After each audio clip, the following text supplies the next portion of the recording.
At sinabi ng Bible sa Luke chapter 6 verse 46, bakit ninyo ako tinatawag na Panginoon, Panginoon, pero hindi niyo ginagawa ang aking mga sinasabi?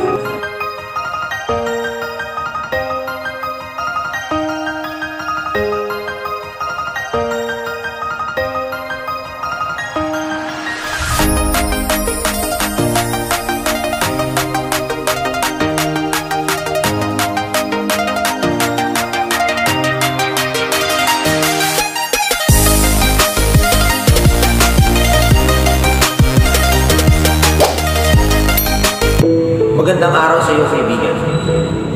Marahil alam mo na to o baka hindi mo pa alam. Nakakalimutan na natin sa sobrang kabisihan natin. Hindi natin alam na nakakagawa na pala tayo ng kasalanan. Dahil sinabi ng Bible sa 1 Corinthians chapter 6 verse 9 to 10, hindi ba ninyo alam na ang mga kasalanan ay walang bahagi sa kaharian ng Diyos? Huwag ninyong dayain ang inyong sarili. Ang mga nakikiapit, sumasampa sa Diyos-Diyosan, nangangalunya, nakipagtalik sa kapwa lalaki o sa kapwa babae, nagnanakaw, sakit, naglalasing, nanlalait ng kapwa o nandaraya, ay walang bahagi sa kaharian ng Diyos. Kung nagagawa man natin ang mga kaibigan, hindi pa huli ang lahat. Sapagkat sinabi ng Bible sa Isaiah chapter 1 verse 18, sinabi pa ng Panginoon, hali kayo, pag-usapan natin ito.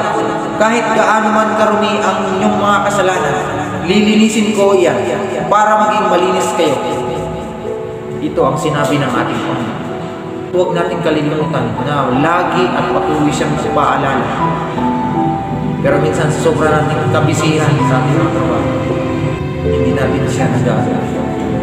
Ang alam lang natin ay gumawa ng Panginoon. At sinabi pa ng Bible para malinis ang ating mga pagkakasala.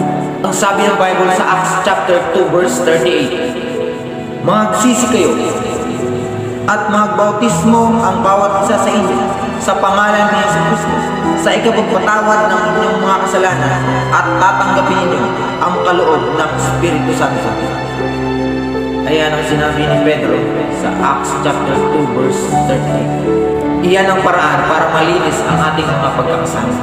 At sinabi ng Bible sa Luke chapter 6 verse 46, bakit ninyo ako tinatawag na Panginoon, Panginoon,